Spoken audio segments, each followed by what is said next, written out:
Good afternoon, everybody. Hopefully, you guys can hear me. Man, I cannot wait for fall to come back. I cannot wait for fall to come back. Why do I say that? Why? I was born in December. I don't like the summertime. Some people enjoy it. Me, it's not my cup of tea. I just have to put up with it because I'm not responsible and in charge of Mother Nature. I leave that to the Almighty. All the respect, alhamdulillah. Respect to Yahweh God Almighty. But seriously, I can't bear the heat.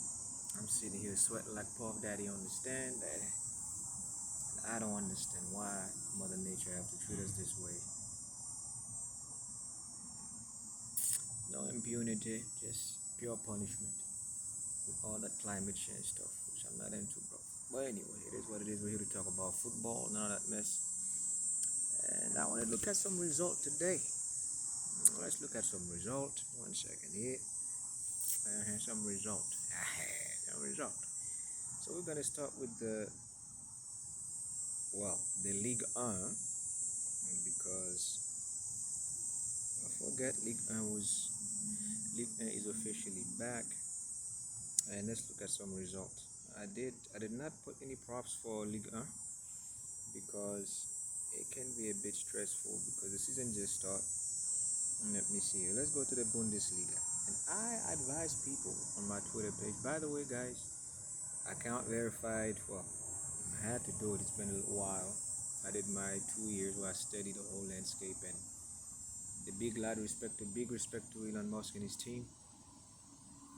Mr. President, don't get mad and cancel my stuff. I have to give the guy his respect because his platform. Elon, thank you, man, for hooking us up, the little guys. So, yeah, let's get to the sports talk, or football. And let's look at some shocking results from the Bundesliga on week 1. The reason why I tip you guys for the Bundesliga, not to place any wagers on week 1, is it's a tricky league. It's a tricky league. I follow the Bundesliga. Well, I followed it since I was a kid, like 2002, when Bremen had guys like Elbe there.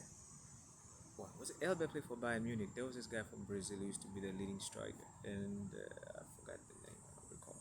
Back then, when they had Jan Skola at Borussia Dortmund, Thomas Rosicky, and all before he came to Arsenal. But as a student of the game over the last 5 years, I studied the Bundesliga, and every time they start on week 1, the team that you expect, especially the defending champions, outside of Bayern Munich or Borussia Dortmund, they always struggle to give the fans the result that they want. And I kind of saw it coming, like on Thursday, and they were like, "Yo, what do you think about the Bundesliga's opener?" I said, "No, don't. If you got money that's burning your hand, just put it in the freezer like Granddad used to do, or just like shove it under the mattress, because they're gonna take your money." And what happened today? Look at the result here, folks. The result came, man. Not me. Just look at the result for the Bundesliga. Bayer Leverkusen, the defending champion, got smoked by Hoffenheim. And look at the bottom of Borussia Dortmund struggle against St. Pauli 3-2.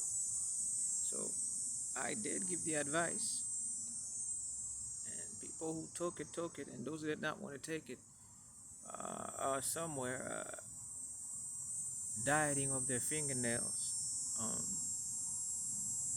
Hell or because they lost their money. I get it. But remember, I did tell you on my Twitter page, if you know what it is, to avoid placing wagers on the Bundesliga's open. Anyway, it is what it is. And as for Ligue 1, look at the result here. Marseille, a big shout out to Pierre-Emerick Aubameyang with a double. He did the brace thing today. Respect to PEA. Welcome back. So it's going to be the Olivier Giroud versus PEA show, and versus Desiree Doué and Dembele. So crazy. And I'm going to be following the league very close this year. Very closely. And as for La Liga, I believe Mallorca did draw Celta Vigo 1-1. Atletico Madrid versus Elche. I'm going to follow that later on, because I got to see what's going on. And in the Il Calcio, benvenuti, welcome back. The big score line, you had Napoli beating Sassuolo 2-0. Milan have to play Cremonese, Roma have to play Bologna. I will look at the result and I will post it for you guys on my page.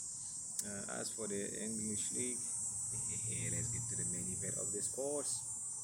Yes. Look at this magnificent. It's a beauty.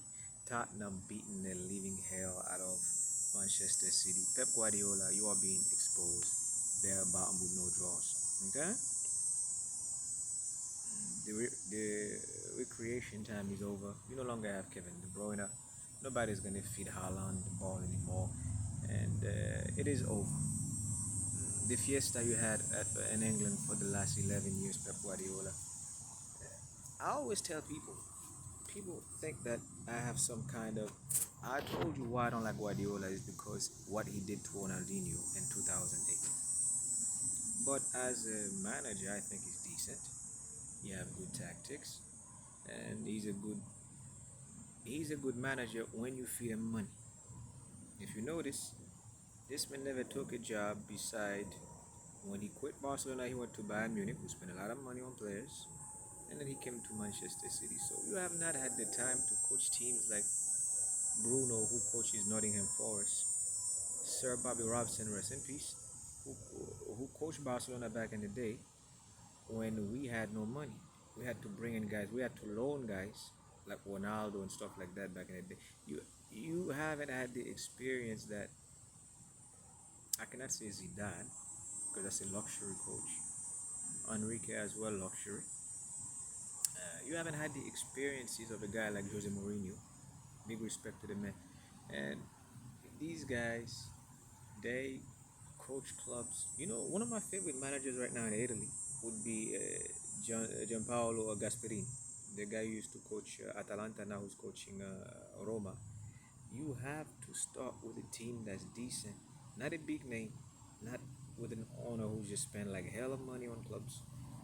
You need to start from the bottom with the academy players and stuff like that, and you elevate up to it done Fabio Capello or Carlo Ancelotti status, the big dons, the bosses of bosses when it comes to the game. But Guardiola, you don't impress me. And right now you are being exposed at Manchester City. Oh, his excuse was before the season. I am refreshing the club and I'm doing. I was like, man, this man is full of shit. Ruben Amorim, the most suspicious manager in the Premier League.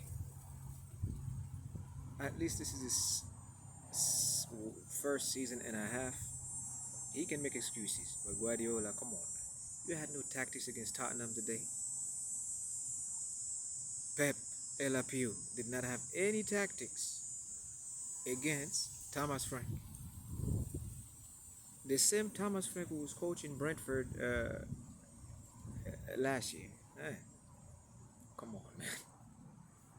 Come on, no excuses. A lot of people were like, "Oh, do not say anything about Manchester City because of their reputation." No. As a Barcelona fan, as an Arsenal fan, as a Napoli fan, if my father was here right now, would be holding a glass together while roasting the hell out of Pep Guardiola because of what he did to us back in 2008. We don't forget, okay? We don't forget. So you deserve this smoke today, and we deserve to roast you. And congratulations to Tottenham, something I don't say a lot as an Arsenal fan. But for what you did today to Manchester City, thank you for helping us elevate to the top of the table. And my only focus is Liverpool. I don't see anything before me right now. We are properly stacked with ammunition to combat the like of Manchester City, Newcastle United, Aston Villa. If you want some, come get some, like John Cena like to say. Okay? We have the club right now. We just signed Ebenechi Eze this morning. Welcome to the club, big guy. And thank you, Nigeria. And thank you, England, for this young lad here. 27 years old.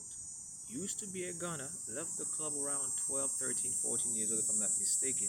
and wandered around and ended up at Crystal Palace, made a name for himself, and now the prodigal son is back where he belongs, with us. Okay, so Eze is our number 10 now. That famous number 10 won by Ozil, Dennis Bergkamp. Welcome back, my guy, to your club. This is where you belong. So Martin Odegaard now got a hell of competition. He better be on his tippy toes until May, or he will lose his spot. Simple as that. Because Eze mean business. You know what we just brought in. And people were laughing at Victor Gyökeres last weekend. Oh, he will not be able to score in the league. Even I was a little bit like shaken by his performance. But today, the best striker from Europe, the Viking came out of him all of a sudden, bro. The guy from Sweden, for God's sake. And you know, if he channeled into his Viking spirit, he let loose today. And that penalty Declan Rice was about to take. Actually, a lot of people were like, oh, Declan. No, he was just holding the ball for Gyökeres, because Gyökeres is our main penalty taker now. The duty has been relieved from Bukayo Saka. And now we pass it down to Victor Gyökeres to handle the business for us. Oh, we're ready. And if we can get over the hump by beating Liverpool next weekend, I don't feel.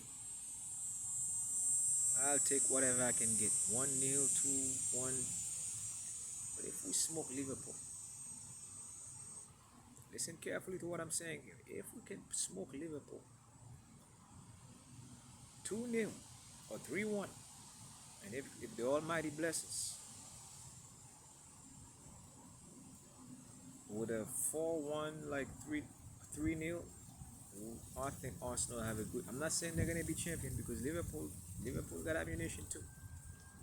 With the Igor Ekiteke, and if they are able to sign Alexander Isak before next Friday, and he's registered on time to play on Sunday morning, I'll settle for a drop-off. Like, I will not beg for more than that.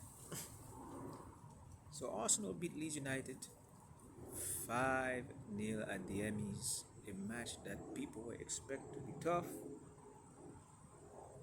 We made it look easy. And look at that wonderful goal by Bukayo Saka. Bukayo Saka, my son. Love you, man. My entire team. And that header by Julian Timber. Hella class. Hella class. As for surprising scoreline in the Premier League, Brentford beat Aston Villa 1-0. Bournemouth beat Wolverhampton 1-0. And then, of course, Burnley beat Sunderland. That one was surprising to me, because I did pick Sunderland. They were in Wonderland today because they forgot that they have a football match to play against Burnley. Granit Xhaka as the captain. I mean, you bring all that experience with you, man. Like, you could have tipped him off on how to properly glue that midfield, because Burnley, that's where they beat them, in the midfield. So, congratulations to Burnley. Welcome back to the Premier League. And that was a statement victory there today by you guys. And as for me, I have a Barcelona game tonight at 3:30. And man, I hope Barca, we give Levante the business. Make my father proud. And don't forget tomorrow, folks. We get Crystal Palace versus Nottingham Forest. A big game. I want to see how Palace does without Ebenezer Eze. And then we have Everton versus Brighton. That game will be at 9 a.m. at Crystal Palace versus Nottingham Forest. And then you have at 9, Everton versus Brighton. And at 11:30, Manchester United will be traveling to Fulham at the Craven Cottage to face their Cottagers. And as for the Serie A, big game tomorrow, we have Atalanta versus Pisa, who's just newly promoted. Cagliari versus Fiorentina. Como versus Lazio. Juventus versus Parma. Back in the 90s, that game used to be one of the, well, I'm not a Juventus fan, no, but back in the day when the Buffon used to play for Parma with the Crespo, that game used to be one of the serious classics. So I will be watching that one, even though it's not as big as it used to be, but I will be watching this one. And then don't forget La Liga. Real Madrid play Real Oviedo. Guaranteed victory for Real Madrid. You can put the bet on them, guaranteed. for the Juventus Parma game, I would like you guys to put a plus 1.75 to plus 2 for Parma to shock Juventus at the Delle Alpi uh, uh, tomorrow. As for that's pretty much it for the Turkish league. Don't forget Galatasaray will be playing Kayserispor. Kayserispor. I hope I'm not butchering the name. It's at 2:30. I'm a big Galatasaray guy. I'm following the Turkish league. Every year I will choose a random league. Was it 2 years ago I watched the Saudi Pro League? I'm very impressed. Lovely league. If you're in that part of the world, this year I'm doing the Turkish league as my sixth league to watch outside the top five. And then don't forget Besiktas play Konyaspor, and Trabzonspor will be playing Antalyaspor. So for those of you who follow the Turkish league, please pay them a visit. They play beautiful football in that league. But my team, the team I choose to watch, is the team with my brother, my cousin Victor Osimhen, my scone baby, handling the business proper. So Gunners fans, today rejoice, great victory for us. And as for the Barcelona and all my coolers, relax. Tonight I think we got this. And I want Marcus Rashford to score just like Victor Gyökeres. So both of my number 14s are firing on all cylinders. That's what I want. Thank you guys. Until next time. Salute to all my gunners and gunnerettes. Five, five, five. I said five. I got five on it. We beat Leeds United easy. We had five on it. We did not need Eze. But he'll be available next Sunday for Liverpool fans. Like Johan Cruyff would say. Stay tuned and have a nice weekend. Bye.